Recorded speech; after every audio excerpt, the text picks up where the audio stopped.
Hello student, मैं संजय चौहान, भूगोल का अध्यापक। हम 11वीं क्लास का एक महत्वपूर्ण टॉपिक भूगोल एक विषय के रूप में अध्ययन कर रहे थे, जिसमें हमने देखा बच्चों कि भूगोल का नामकरण कैसे हुआ, भूगोल शब्द का सर्वप्रथम प्रयोग किसने किया, भूगोल शब्द का नामकरण कब किया गया और भूगोल को अंग्रेजी भाषा में क्या कहते हैं, भूगोल को ग्रीक भाषा में क्या कहते हैं, इन सब के बारे में देखा।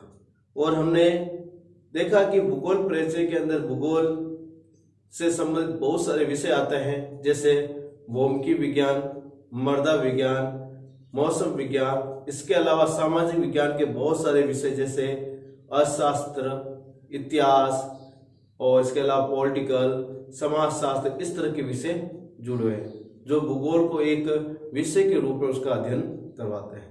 आज हम बच्चों भूगोल एक परिचय का जो टॉपिक है उसको आगे और बढ़ाते हुए उसके जो महत्वपूर्ण बिंदु हैं उसके बारे में अध्ययन करते हैं। तो बच्चों भूगोल एक परिचय का जो अगला बिंदु है वो है मानव प्रकृति का एक अंगभूत भाग है। मानव भूगोल एक मानव की जो प्रकृति है उसका एक क्या है, भाग है। मनुष्य प्रकृति का एक क्या है, भाग है। मनुष्य को प्रकृति से अलग नहीं किया जा सकता, क्योंकि मनुष्य ने ही प्रकृति के ऊपर अपनी छाप छोड़ी है और प्रकृति ने मनुष्य के ऊपर अपनी छाप छोड़ी। दोनों एक दूसरे के क्या जुड़े हुए हैं, इनको एक दूसरे से अलग नहीं किया जा सकता, तथा वो प्रकृति पर अपनी छाप छोड़ता है। मनुष्य किस पर छाप छोड़ता है, प्रकृति के ऊपर। जैसे आपने देखा होगा पहाड़, मैदान, नदियां, घाटियां, ये प्रकृति की छाप है, लेकिन इन पहाड़ों को काट उन्होंने मार्ग बना दी, ये किसकी छाप है, मनुष्य की छाप। ये इसी तरह हम कहते हैं कि प्रकृति मनुष्य के ऊपर छाप छोड़ती है और मनुष्य प्रकृति के ऊपर छाप छोड़ते हैं, इसलिए ये दोनों एक दूसरे से जुड़े हुए इस तरह है, इसलिए उसको अलग नहीं किया जा सकता। प्रकृति मानव पर जीवन के विभिन्न पक्षों को प्रभावित करती है और प्रकृति है वो मनुष्य के जो जीवन के जो अलग अलग पक्ष है उनको क्या करती है, प्रभावित करती है। जैसे खान पान, खान पान ही व्यक्ति के है वो प्रकृति पर निर्भर होते हैं। वस्त्र वो भी किस पर निर्भर होते हैं, प्रकृति पर। रोजगार वो भी किस पर होते हैं, प्रकृति पर। भाषा, संस्कृति, ये सब के सब किस पर निर्भर है, प्रकृति पर, मनुष्य की निर्भर है। जिस प्रकार की प्रकृति होगी मनुष्य की भाषा, रहन सहन, वस्त्र, खान पान वो वैसे ही होंगे। जैसे बच्चों में एग्जाम्पल के रूप में देता हूं, जैसे अपन जम्मू कश्मीर के ठंडे प्रदेश की बात करें, जम्मू कश्मीर के ठंडे प्रदेश, तो इनके लोग गर्म भोजन ज्यादा पसंद करते हैं। पहला, गर्म वस्त्र ज्यादा पसंद करते हैं। इनके रोजगार है वो पर्यटन के रूप में अधिक देखने को मिलते हैं और इनकी जो भाषा है वो अलग है, इसकी संस्कृति है वो अलग है। किसकी तुलना में, राजस्थान के तुलना में। किसकी तुलना में, राजस्थान के तुलना में। राजस्थान के जो लोग हैं गर्म भोजन की जगह कौन सा भोजन करते हैं, ठंडे। कौन सा भोजन ज्यादा पसंद करते हैं, ठंडे भोजन। और गर्म वस्त्र की जगह कौन से वस्त्र ज्यादा पहनते हैं, ठंडे वस्त्र या सूती वस्त्र का ज्यादा प्रयोग करते हैं। और इनका जो राजस्थान का प्रमुख जो व्यवसाय है वो क्या है, पशुपालन और कृषि क्रिया है। तो आपने देखा होगा जो प्रकृति है वो मनुष्य के ऊपर छाप छोड़ती है और मनुष्य के जो सारी कार्यविधि है या क्रियाविधि है वो किस पर छुपी हुई है, प्रकृति पर छुपी हुई है। और जैसे प्रकृति करेगी वैसे हमारी कार्यविधि बनेगी। इसकी छाप उसके वस्त्र, आवास, व्यवसाय आदि पर देखी जा सकती है। और मनुष्य का जो रहन सहन है, खान पान है, वस्त्र है, वो सब उसकी प्रकृति के अनुसार है। एक शब्द है हमारा व्यवसाय। व्यवसाय क्या है, इसके बारे में आपने 10th क्लास के अंदर पढ़ा भी है, व्यवसाय क्या है। तो व्यवसाय को आपको सीधी सी भाषा में देखें तो विभिन्न प्रकार की आर्थिक क्रियाओं को क्या कहा जाता है, व्यवसाय। क्या कहा जाता है, व्यवसाय। जिसमें हम प्राइमरी एक्टिविटी के व्यवसाय पढ़ेंगे, द्वितीय एक्टिविटी के व्यवसाय पढ़ेंगे, तृतीय एक्टिविटी के व्यवसाय पढ़ेंगे। ठीक है बच्चों। अब अपना अगला बिंदु ले लें, मानव प्रकृति के साथ समझौता अनुकूलन और अपरिवर्तन के माध्यम से किया जा सकता है। और मानव है वो प्रकृति के साथ दो प्रकार से समझौता कर पाता है। पहला, अपने आप उसके प्रति क्या कर लेता है, अनुकूलन कर लेता है, या फिर उसको क्या कर देता है, परिवर्तन कर लेता है। जैसे एग्जाम्पल के रूप में आप अपने आप पर ले लो कि आप जिस स्कूल के अंदर जाते हो वहाँ की जो लैंग्वेज है, जब आप शुरुआत में जाते हो उस समय आपको समझ में नहीं आती, लेकिन धीरे धीरे आप उस वातावरण में ढल जाते हैं और वो लैंग्वेज क्या आ जाती है, समझ में आ जाती है। मतलब आप उस वातावरण के क्या हो गए, अनुकूल हो गए। या फिर आपको यदि भाषा समझ नहीं आ रही तो आप स्कूल छोड़कर ऐसे स्कूल चले जाओ जहाँ पर आपको ये लैंग्वेज क्या है, समझ में आए। तो स्कूल का आपने क्या कर दिया, परिवर्तन कर दिया। तो या फिर अपने आप को उसके अनुसार ढाल लो या फिर उसको भी क्या कर दो, परिवर्तन कर दो। यही मनुष्य की प्रकृति के ऊपर क्या एक देन है, छाप है। एग्जाम्पल के रूप में मैं बात और बताता हूँ। पहले गर्मी की मौसम होता था या गर्मी की ऋतु में होता था तो लोग क्या करते थे, अपने आप को गर्मी के अनुसार क्या कर लेते थे, ढाल लेते थे और उसी के अनुसार वो क्रियाविधि करते थे। लेकिन वर्तमान में मनुष्य अपने आप को गर्मी के अनुसार ढाल नहीं पाता तो उन्होंने क्या कर दिया, उस प्रकृति के नेचर को क्या कर रहा है, चेंज कर रहा है। जैसे गर्मी हुई तो उन्होंने क्या लगा दिया, पंखा लगा दिया, कूलर लगा दी, एसी लगा दी। इससे क्या हुआ, उस वातावरण को क्या आ गया, परिवर्तन आ गया। और परिवर्तन आ जाने से वो अपने आप को, उस बॉडी को उसके अनुसार रखना प्रारंभ कर दिया। तो मनुष्य प्रकृति को या फिर परिवर्तन करता है या फिर अनुकूलन होकर ही उसको अपने अधीन कर सकता है। अगला, मानव तकनीकी के क्रमश विकास के साथ मानव अपने ऊपर भौतिक पर्यावरण के ओर द्वारा कसे हुए बंधन को ढीला करने में सक्षम हो पाए। और मनुष्य ने जैसे ही तकनीकी विकास किया और तकनीकी विकास के कारण जो भौतिक पर्यावरण के हमारे ऊपर जो बंधन थे उसको वो तोड़ने में क्या हो पाया, सक्षम हो पाया। पहले हम उड़ने की कामना ही नहीं कर सकते थे, क्यों, हमारे पास पक्षियों की तरह पंख नहीं थे। लेकिन मनुष्य ने अपने तकनीकी कौशल का प्रयोग किया, अपने विचारधारा को बढ़ाया और उन्होंने एरोप्लेन की या हवाई जहाज की क्या कर दिया, आविष्कार कर दिया। आज मनुष्य भी पक्षियों की तरह आसमान में उड़ सकते हैं। तो ये किसके कारण, तकनीकी के कारण। पहले हजारों मील दूर बैठे व्यक्ति से यदि आप उनको संपर्क करना था तो काफी दिन लग जाते थे, सप्ताह, महीना, साल, 1.5 साल, कितना भी लग सकता था। लेकिन आज हम टेलीफोन, मोबाइल के माध्यम से कुछ पल के अंदर ही उन व्यक्तियों के बारे में संपर्क प्राप्त कर सकते हैं, उनके बारे में जान सकते हैं। तो किसके कारण जान सकते हैं, तकनीकी कारण। जो पहले प्रकृति के कारण जो हमारे बंधन थे, आज तकनीकी कारण क्या हो गए बच्चों, खत्म हो गए। क्या हो गए, खत्म हो गए। ठीक है बच्चों, अगला पॉइंट, परिवहन एवं संचार के साधनों के जाल तथा पदानुक्रमिक केंद्रों के माध्यम से क्षेत्र समाकलित एवं संगठित हो गए। देखो, तकनीकी से हमारे प्राकृतिक बंधन टूटे, साथ में दो ऐसी प्रक्रिया और जुड़ गई, परिवहन और संचार, जिसके कारण या जिसके जाल के कारण क्या हुआ कि जो क्षेत्र हमसे दूर थे, जो हम वहां पर आसानी से पहुंच नहीं सकते थे, जल्दी संपर्क नहीं हो पाता था, लेकिन इन दो तकनीकी के माध्यम, कौन सा, परिवहन और संचार के माध्यम से वो क्षेत्र समाकलित हो गए और संगठित हो गए। मतलब ऐसा लग रहा है जैसे हमारे पास एक वो क्षेत्र स्थित हो, तुरंत उस क्षेत्र के बारे में हम जानकारी या उस व्यक्ति के बारे में जानकारी प्राप्त कर सकते हैं। किसके माध्यम से, परिवहन और संचार के माध्यम से। अब आपसे पूछ लिया जाए बच्चों, परिवहन क्या है, परिवहन क्या है, सवाल है। तो परिवहन क्या है, इसका सीधा से याद रखना है कि व्यक्ति व वस्तु को एक मूलभूत स्थान से दूसरे स्थान पर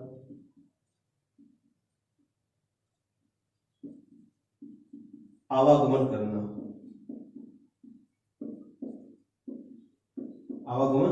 क्या कहलाता है, परिवहन। जैसे हमारा वाहन है, एग्जाम्पल के रूप में 2 व्हीलर, 4 व्हीलर आप देखते हो। जैसे बस है, बस में व्यक्ति और वस्तु को एक स्थान से दूसरे स्थान पर क्या किया जाता है, आवागमन, वो क्या है, परिवहन है। लेकिन बस स्वयं क्या है, परिवहन का साधन। क्या है, परिवहन का साधन। फिर अगला शब्द आता है संचार। संचार क्या है, आपको मैं आम भाषा में बताएं तो संचार व्यक्ति के द्वारा अपने विचार को आदान प्रदान करना होता है। व्यक्ति के द्वारा अपने विचार को क्या होता है, आदान प्रदान करना, चाहे वो किसी भी रूप में हो। तो इसकी परिभाषा में लिखता हूं बच्चों, व्यक्ति द्वारा अपने विचारों, तथ्यों, प्रेक्षणों व आंकड़ों को जिस माध्यम से भेजता है,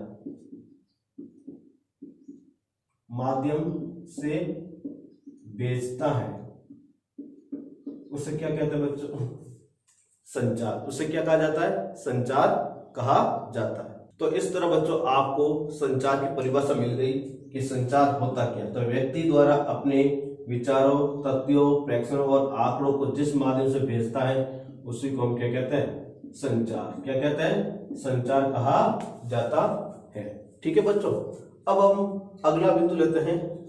एक सामाजिक विज्ञान के रूप में भूगोल इसी क्षेत्रीय समाकलन एवं संगठन का अध्ययन कराता। और एक सामाजिक भूगोल के रूप में यदि इसका अध्ययन करें या एक सामाजिक विषय के रूप में इसका अध्ययन करें तो भूगोल उस क्षेत्र का समाकलन, समय के साथ उनकी कल्पना करने के साथ साथ उसके संगठन किस रूप में पाया गया उसके अध्ययन के बारे में भी जानकारी देता है।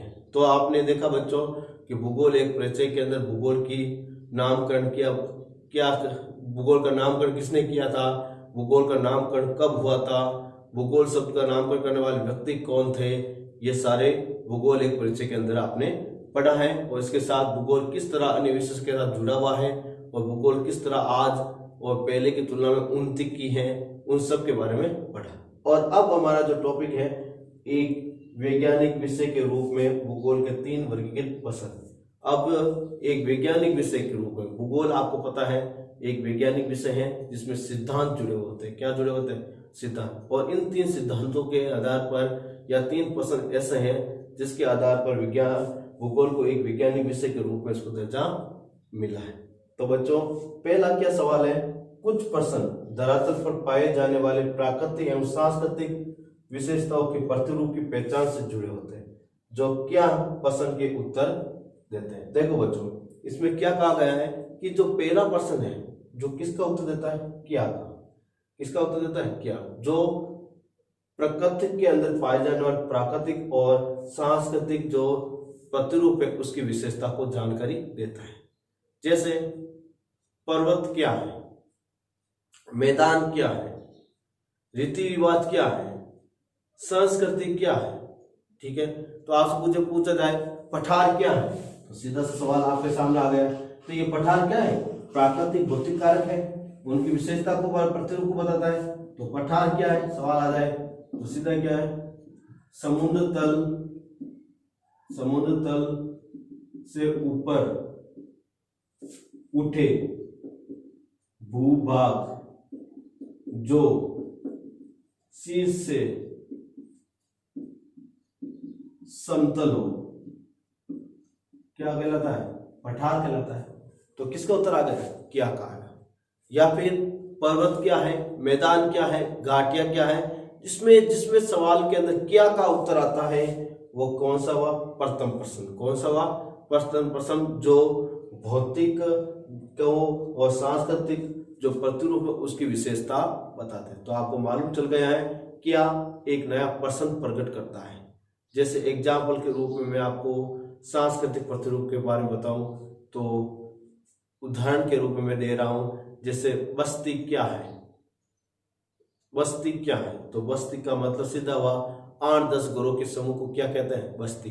तो बस्ती का एक प्रतिरूप हो गया, उसकी विशेषता बता रहे 8-10 घर। क्या है? 8-10 घर। ठीक है बच्चों, अगला सवाल। दूसरा नंबर सवाल है कुछ प्रश्न पृथ्वी के भौतिक सांस्कृतिक तत्वों के वितरण से संबंधित होते हैं और कुछ प्रश्न होते हैं जो पृथ्वी पर पाए जाने वाले जो भी भौतिक कारक है चाहे सांस्कृतिक कारक है वो कहाँ कहाँ फैले हुए हैं उन सब के वितरण के बारे में जानकारी देते हैं। जैसे एग्जाम्पल के रूप में मैं एक सवाल बनाकर देता हूँ, लोहा कहाँ पाया जाता है?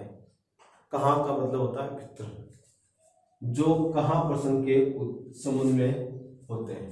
जैसे सवाल मैंने बता दिया, लोहा कहाँ पाया जाता है, तो सीधा सा उत्तर हो गया छोटा नागपुर पठार,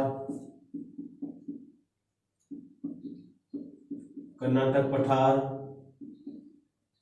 इन सभी जगहों पर क्या मिल जाता है, लोहा मिल जाता है।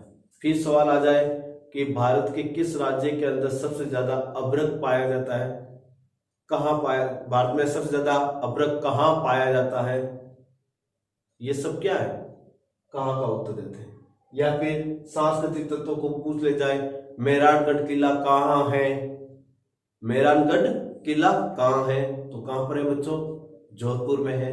या फिर चित्र पैलेस कहाँ स्थित है, तो जोधपुर के अंदर है। या फिर आपने आमेर का किला कहाँ है, तो आमेर किला कहाँ पर है, जयपुर के अंदर है। इसके अलावा और भी जैसे भौतिक जो खनिज तत्वों में आते हैं, एग्जाम्पल के रूप में चांदी कहाँ पाई जाती है, तो राजस्थान में बहुत ज्यादा चांदी होती है। तो इस तरह कहाँ प्रश्नों का उत्तर देता है, वो कौन सा हुआ, 2 नंबर। पहला में क्या क्या है, दूसरा में कहाँ, अब तीसरा प्रश्न कौन सा है। अब देखो तीसरे प्रश्न की बात आती, 2 प्रश्नों में तीसरे प्रश्न से जुड़ने तक भूगोल एक वैज्ञानिक विषय नहीं बन सका, और जब तक भूगोल में 2 सवाल थे, क्यों और कहाँ, तब तक वो एक वैज्ञानिक विषय नहीं बन सका। जब यह तीसरा सवाल कन्वर्ट हुआ तो एक वैज्ञानिक विषय के रूप में इसका अध्ययन किया जाने लगा। यह तृतीय प्रश्न की व्याख्या अतः तत्व एवं तत्वों के मध्य कार्य कारण संबंध से जुड़ा हुआ है। और जो तृतीय प्रश्न है वो किसी भी प्रश्न की क्या करता है, व्याख्या करता है, तत्वों और तत्वों के मध्य कार्य कारण संबंध बताता है। याद रखना, पहला प्रश्न क्यों के बारे में जानकारी देता है, दूसरा प्रश्न कहाँ के बारे में जिसमें वस्तु या किसी सांस्कृतिक या भौतिक तत्व के वितरण की जानकारी देता है, तीसरा वो किसी सवाल की क्या करता है, व्याख्या करता है, और तत्वों एवं तत्वों के माध्यम के बीच में जो कार्य कारण संबंध है, तत्वों और तत्वों के बीच में जो कार्य कारण संबंध है उसके बारे में जानकारी देता है। भूगोल का यह पक्ष क्यों प्रश्न से जुड़ा हुआ है, यह पक्ष किससे जुड़ा हुआ है, क्यों से जुड़ा हुआ है। अब सवाल बन जाए, सवाल क्यों का कैसे बनता है, देखिए बच्चों, यदि आपसे पूछ लिया जाए कि कर्नाटक के क्षेत्र में लोहा क्यों पाया जाता है, क्यों पाया जाता है। देखो कर्नाटक के क्षेत्र में लोहा क्यों पाया जाता है, कारण यहां पर कौन सी सेल पाई गई, दक्कन ट्रैप, जिसमें लोहे के तत्वों की प्रधानता मिलती है। क्योंकि कर्नाटक का जो पठार है वो प्रायद्वीप पठार का क्या है, भाग है, ठीक है। इसके साथ इसमें ज्वालामुखी से बने हुए, लावा से बनी हुई सेल है, जिसके कारण लोहे की प्रधानता पाई जाती है। फिर अगला बात, राजस्थान में मरुस्थल क्यों पाया जाता है, क्यों पाया जाता है, इसका कारण क्या है, क्योंकि यहाँ पर पहले कौन सा था सागर, 33 सागर था, और 33 सागर हो जाने के कारण यहाँ पर रेत के क्या पाए गए, ढेर पाए गए। आपको मालूम होना चाहिए कि पहले जो राजस्थान था वहां पर एक विशाल सागर था, वो 33 सागर था। जब भारतीय प्लेट यूरेशियन प्लेट से टकराई तो ये 33 सागर का जो जल है वो अरब सागर के अंदर और हिंद महासागर के अंदर मिल गया, और जो 33 सागर था वो स्थान क्या बन गया, राजस्थान की मरुभूमि बन गई। तो राजस्थान में मरुस्थल का पाया जाने का कारण क्या है, 33 सागर है। इस तरह भूगोल एक वैज्ञानिक विषय के रूप में 3 प्रश्नों का अध्ययन कराता है, क्या, कहां और क्यों। याद रखना बच्चों, कौन कौन से, क्या, कहां, क्यों। वापस में रिपीट कर रहा हूं, क्या, कहां, क्यों, ऐसे प्रश्नों का क्या देते हैं, जानकारी देते हैं। अब हम बच्चों भूगोल एक समाकलन विषय के रूप में जो टॉपिक है उसका अध्ययन करते हैं, उसके जो महत्वपूर्ण बिंदु है उसके बारे में जानते हैं। पहला बिंदु है, भूगोल एक संश्लेषणात्मक विषय है, मतलब प्रत्येक विषय के जो कार्य कारण और तत्वों के बीच में जो संबंध है उसके बारे में बताने वाला विषय है। जो क्षेत्रीय संश्लेषण का प्रयास करता है, और भूगोल प्रत्येक क्षेत्र को उनके बीच में जो कार्य कारण संबंध है, तत्व तथ्य के बीच में जो कारक है, उन सब के बारे में अध्ययन करवाता है। तो इसका मतलब भूगोल हमें प्रत्येक क्षेत्र के कारण के बारे में, उनके तथ्यों के बारे में, उसके विश्लेषण के बारे में जानकारी देता है। इतिहासकालीन संश्लेषण का भी प्रयास करता है, और साथ में क्षेत्र के बारे में जानकारी तो देता ही है, साथ में उस क्षेत्र के इतिहास की भी क्या देता है, जानकारी देता है। जैसे एग्जाम्पल के रूप में हम हिमालय पर्वतमाला पढ़ रहे हैं मान लो, तो हम उसके इतिहास को जानेंगे तो आप देखोगे कि पहले भारतीय प्लेट एक द्वीपीय प्लेट के रूप में थी, या भारत एक द्वीप था, लेकिन बाद में पेंजिया के विघटन के बाद ये इंडो प्लेट है वो यूरेशियन प्लेट की ओर गति करने लगी, और गति करते हुए जाकर किससे टकराई, यूरेशियन प्लेट से टकराई, और वहां पर हिमालय की क्या हो गई, उत्पत्ति हो गई। तो ये क्या बता दिया गया, उस हिमालय की उत्पत्ति का इतिहास क्या हो गया, हिमालय उत्पत्ति का इतिहास। तो ये उसके कालिक इतिहास के बारे में भी जानकारी देता है। अगला, परिवहन के बेहतर साधनों की बढ़ती हुई गंभीरता के कारण ही दूरियां कम हो गई, और आज देखते हैं परिवहन के उच्च कोटि के साधन हो गए, जिसके कारण लंबी लंबी दूरियों को कम समय में तय और आसानी से किया जाने लगा। ये सब किसके कारण हुआ, बेहतर परिवहन के साधन। एग्जाम्पल के रूप में जैसे मान लो भारत और अमेरिका, इनके बीच में यदि आपको दूरी तय करनी है तो आपके लिए बेहतर साधन क्या होगा, वायुयान। क्यों होगा, क्योंकि ये कम समय में अधिक दूरी को क्या करता है, तय करता है, पहला पॉइंट। दूसरा, इसमें आधुनिक सुविधा से युक्त होने के कारण हमें किसी प्रकार की समस्या का सामना करना भी नहीं पड़ता है, इसलिए यह बहुत ही क्या माना जाता है, उत्तम माना जाता है। और अन्य परिवहन साधनों की तुलना में इसमें दुर्घटना का अंदेशा भी क्या होता है, बहुत कम होता है। ठीक है बच्चों, अगला बिंदु देखते हैं। श्रव्य दृश्य माध्यम से सूचना तकनीकी के आंकड़ों बहुत ही समृद्ध है। आज अपन किसी भी प्रकार के जो आंकड़े हैं उसको देख भी सकते हैं और सुन भी सकते हैं, जिसके कारण ये सूचना के संबंधित जो आंकड़े हैं वो क्या हो गए, समृद्ध हो गए। जैसे एग्जाम्पल के रूप में पहले रेडियो पर सिर्फ अपन सुन सकते थे, देख नहीं सकते थे, लेकिन आज टेलीविजन आ गई। क्या आ गई, टेलीविजन, जिसके अंदर हम सुन भी सकते हैं और उन आंकड़ों को देख सकते हैं, जिससे आसानी से समझ में आ जाता है।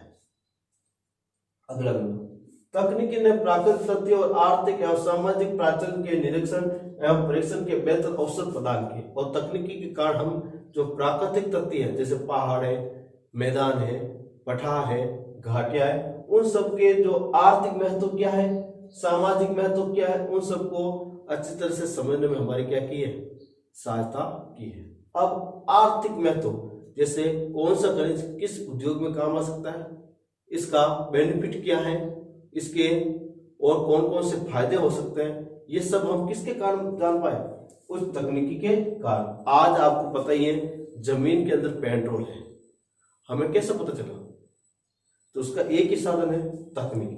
तकनीकी के माध्यम से हमें जमीन के अंदर पाए जाने वाले खनिज का भी आर्थिक महत्व पता चल जाता है। ठीक है, अगला पॉइंट, भूगोल के स्थानिक संदर्भ में यथार्थता को समग्रता से समझने में सहायक है, और भूगोल है वो जो को अपन यदि देखते हैं तो स्थान के आधार पर उसकी समग्रता को समझने में क्या आती है, आसानी आ जाती है। मतलब समझ यह है कि यदि भूगोल के माध्यम से हम एक एक स्थान की यदि उसकी स्थिति के बारे में, उसके कोई भी प्रकार के भौतिक कारकों के बारे में जानने के लिए भूगोल ही सबसे अच्छा विषय माना जाता है।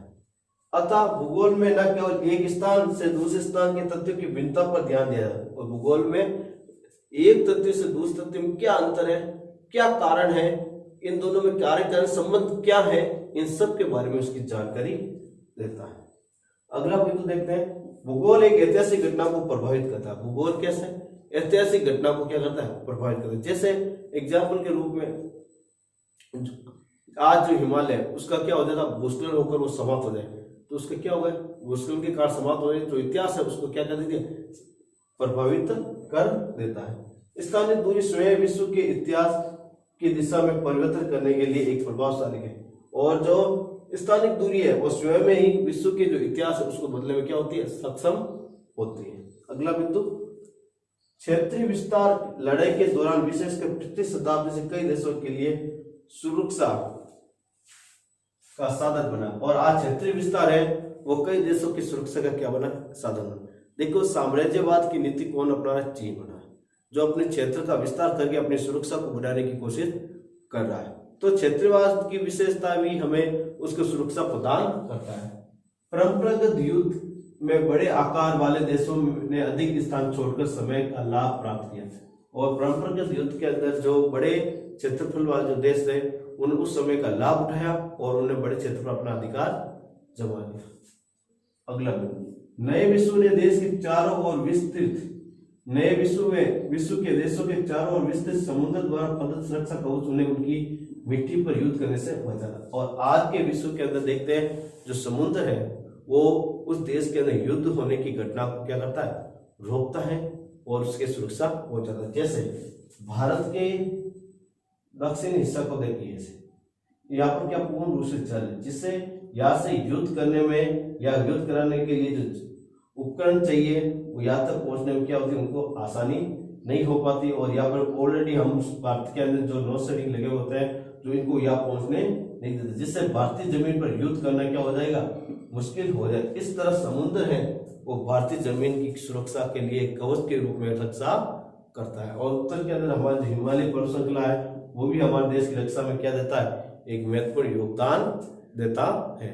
इस तरह बच्चों हमने देखा कि भूगोल एक समाकलन के विषय के रूप में किस तरह अध्ययन किया जा सकता है। तो बच्चों हम भूगोल एक विषय के रूप में जो टॉपिक है उसके अंदर भूगोल का अन्य विषय से क्या संबंध है उसके बारे में भी हम पढ़ेंगे अगले वीडियो के अंदर। और इस वीडियो के अंदर हमने भूगोल के 3 प्रश्नों के बारे में पढ़ा, भूगोल के कुछ परिचय के जो टॉपिक थे उसके बारे में अध्ययन किया, और भूगोल एक समाकलन विषय के रूप में है उसके बारे में अध्ययन किया है। और अगले जो वीडियो होगा उसके अंदर हम भूगोल एक समाकलन विषय के रूप में कुछ बिंदु को लेंगे और साथ में प्राकृतिक भूगोल और सामाजिक भूगोल के बीच में क्या संबंध है उसके बारे में भी जानकारी प्राप्त करेंगे। थैंक यू, धन्यवाद।